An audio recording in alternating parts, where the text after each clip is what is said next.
कैसे हैं आप सभी लोग। जय मसीह की।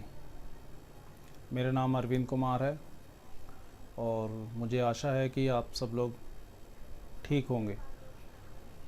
तो आज जो हम जिस विषय में बात करने वाले हैं वो है विषय कि प्रार्थना कैसे करें। तो इस विषय में आज हम बात करेंगे और मैं आपको बताना चाहता हूँ कि हम मसीह होने के नाते कई बार क्या होता है कि जब हम मसीह में नए आते हैं, कुछ लोग नए होते हैं जो नए विश्वास में आए होते हैं, उनको पता नहीं होता है कि प्रार्थना कैसे करें और किसके लिए प्रार्थना करें, क्यों प्रार्थना करें, कैसे प्रार्थना करें। तो इसी विषय में आज हम बात करने वाले हैं और मैं आपको बताना चाहूँगा बाइबल के पवित्र शास्त्र से कि यीशु मसीह ने किस तरीके से प्रार्थना की थी। मैं आपके सामने पढ़ता हूँ मत्ती की बुक में से उसका 26 अध्याय और 39 नंबर वचन, मैथ्यू 26:39। यहाँ पे लिखा हुआ है, फिर वह थोड़ा और आगे बढ़कर मुंह के बल गिरा और यह प्रार्थना की, हे मेरे पिता, यदि हो सके तो यह कटोरा मुझसे टल जाए, तो भी जैसा मैं चाहता हूँ वैसा नहीं, परंतु जैसा तू चाहता है वैसा ही हो। हालेलुया। तो आज हम बात करेंगे इस विषय में कि हम क्या होता है, कभी कभी जब हम परमेश्वर से प्रार्थना करते हैं तो हमें पता नहीं होता है कि हम प्रार्थना किस विषय में करनी है। तो हम ज़्यादातर क्या होता है कि हम जब प्रार्थना करते हैं तो हम उस प्रार्थना में क्या मांग रहे हैं ये हमें नहीं पता होता है। हम क्या होता है कि जब हम प्रार्थना करते हैं तो हम क्या सोचते हैं, ये सोच के प्रार्थना कर रहे होते हैं कि परमेश्वर मेरे बच्चे अच्छे स्कूल में पढ़ाई करें, मेरा अच्छा काम हो, मेरा अच्छा बिजनेस हो, मेरे को जो भी सुविधाएं मिले वो अच्छी मिले। हम क्या होता है कि हम सब कुछ अपने बारे में मांग रहे होते हैं, लेकिन हमें पता नहीं है कि परमेश्वर हमारी प्रार्थना सुनता है कि नहीं सुनता है, ये भी हमें नहीं पता होता है।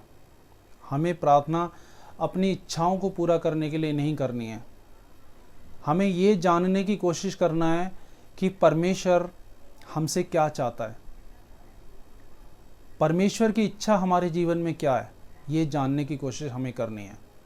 जिस तरीके से अभी वचन में लिखा, हमने देखा कि यीशु मसीह ने जब परमेश्वर से प्रार्थना की, उससे पहले यीशु मसीह बहुत बड़ी समस्या में थे।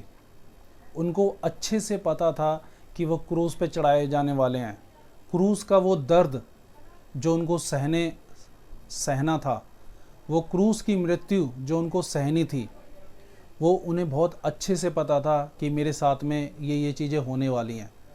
और उसके बाद भी उन्होंने, यीशु मसीह ने परमेश्वर पिता से प्रार्थना की, हे पिता, अगर हो सके तो ये कटोरा मेरे सामने से हटा ले, परंतु इसमें मेरी नहीं आपकी इच्छा पूरी हो। यहाँ पे परमेश्वर से यीशु मसीह ने अपने स्वर्गीय पिता से ये नहीं बोला, अपने बारे में कुछ नहीं मांगा। परमेश्वर से यीशु मसीह ने ये बोला कि इसमें मेरी नहीं परंतु तेरी इच्छा पूरी हो। हमें ये जानने की कोशिश करना है कि परमेश्वर ने हमें इस संसार में किस लिए भेजा है। हमको उसकी इच्छा को जानने के लिए प्रार्थना करना है। उसकी इच्छा जान के हमें प्रार्थना करनी है कि परमेश्वर हमारे जीवन से क्या चाहता है। हमें परमेश्वर की इच्छा को पूरी करने के लिए प्रार्थना करनी है कि परमेश्वर, जो भी आप मेरे जीवन से चाहते हैं वो मेरे जीवन से मेरी नहीं परंतु आपकी इच्छा पूरी हो। हमें परमेश्वर से प्रार्थना करनी है।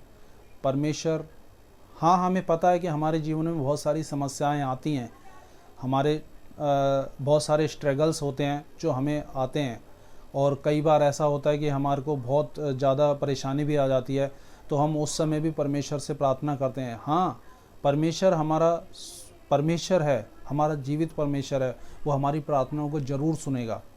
लेकिन हमें परमेश्वर से जो प्रार्थना करनी है वो उसकी इच्छा को जानने के लिए प्रार्थना करनी है, ना कि अपनी इच्छा को पूरा करने के लिए। तो जब भी हम प्रार्थना करें तो परमेश्वर की इच्छा को जानने की कोशिश करें। हालेलुया। और जब यीशु मसीह भी क्रूस पे चढ़ाए जाने वाले थे, उन्होंने भी परमेश्वर की इच्छा को पूरा किया, अपनी इच्छा पूरी नहीं किया।